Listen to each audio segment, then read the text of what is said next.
YCP నేతల బూతు వ్యాఖ్యలపై జనసేన లేఖ విడుదల చేసింది. విమర్శలపై స్పందించే సమయంలో ప్రజాస్వామ్య పంథాను అనుసరించాలని సూచించింది. దాడులే సమాధానం కాదని న్యాయస్థానాల్లో పోరాడవచ్చని తెలిపింది. వైసీపీ దిగజారుడు వ్యాఖ్యలకు కూటమి పార్టీలు ఏం చేయాలని జనసేన ప్రశ్నించింది.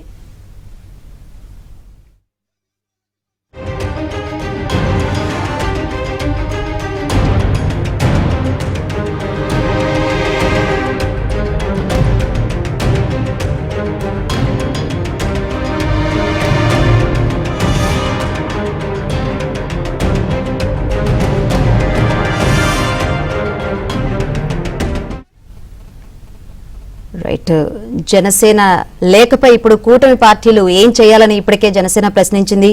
మరి ఏం చేసే ఛాన్స్ ఉందో తెలుసుకుందాం. మరిన్ని వివరాలు అందించేందుకు మా ఏపీ బ్యూరో చీఫ్ రామారావు సిద్ధంగా ఉన్నారు. రామారావు.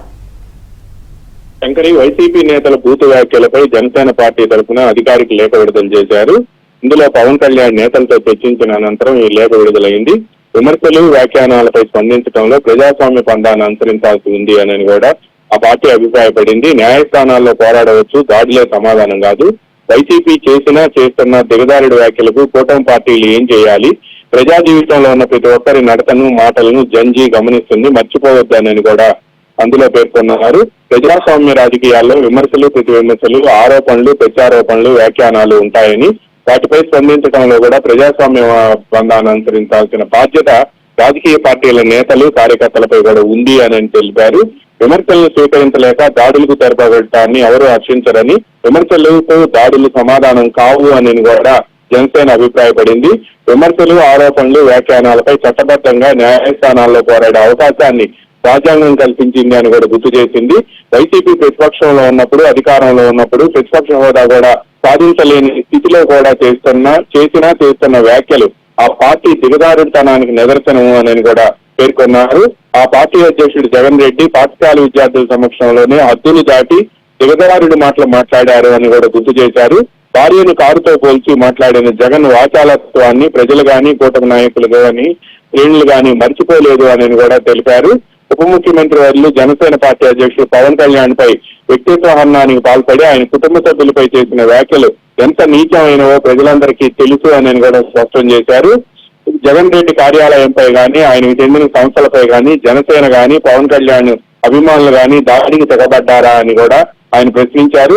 పవన్ కళ్యాణ్ ప్రతి సందర్భంలో పార్టీ నాయకులు, శ్రేణులకు స్పష్టంగా ఎంత ఎదుటివారు దిగదారి మాట్లాడినా మనం మాత్రం వారి స్థాయికి దిగదారవద్దు అని కూడా పదే పదే చెప్పారని, ప్రజాస్వామ్య రీతిలోనే స్పందించాలి అని కూడా సూచించిన విషయాన్ని సందర్భంగా జనసేన గుర్తు చేసింది. కుటుంబంలోని మహిళలు, ఆడబిడ్డలపై ఎట్టి పరిస్థితుల్లోనూ కామెంట్ చేయవద్దని, ఎవరైనా హద్దు మీరితే అంతర్గతంగా వారికి పవన్ కళ్యాణ్ నిర్దేశించిన నియమాలను పార్టీ ముఖ్యులు తెలిపేవారని, ఇది జనసేన విధానం అని కూడా వాళ్ళు వివరించారు. ఈ తరహా నిర్దేశాలను వైసీపీ నుంచి ఎప్పుడూ కూడా ఆశించలేమని కూడా ఆయన పేర్కొన్నారు. అసెంబ్లీ సాక్షిగా గౌరవ ముఖ్యమంత్రి చంద్రబాబు నాయుడు సతీమణిపై వ్యాఖ్యలు చేస్తే నవ్వుతూ ప్రోత్సహించిన వ్యక్తి జగన్ రెడ్డి అని, టీడీపీకి చెందిన అధికార ప్రతినిధి చేసిన కామెంట్ కు వైసీపీ శ్రేణులు ఏకంగా టీడీపీ ప్రధాన కార్యాలయాన్ని ధ్వంసం చేసిన విషయాన్ని వాళ్ళు ఇష్టానుసారం మాట్లాడేవచ్చు కానీ వాళ్ళని ఎవరైనా విమర్శిస్తే మాత్రం ఒక్క మాట తూలిన కండబలాన్ని ప్రదర్శించి హింసకు దిగుతున్నారని కూడా ఆయన ఆ పార్టీ ఆరోపించింది. వైసీపీ వాళ్ళు ఈ రోజుకి దిగదారి అభ్యంతరకర భాషలోనే మాట్లాడుతున్నారని, వీటిపై కూటమి శ్రేణులు ఎన్నిసార్లు వైసీపీపై కండబలాన్ని ప్రదర్శించాలి అని కూడా ఆయన ప్రశ్నించారు. ఎదుటివారు హద్దులు మీరి మాట్లాడినా, సామాజిక మాధ్యమాల్లో పోస్టులు పెట్టినా కూడా చట్టబద్ధంగా ముందుకు వెళ్ళాలి అని కూడా పార్టీ శ్రేణులకు పవన్ కళ్యాణ్ సూచించారు. Right, thank you Ramarao, thanks for updates.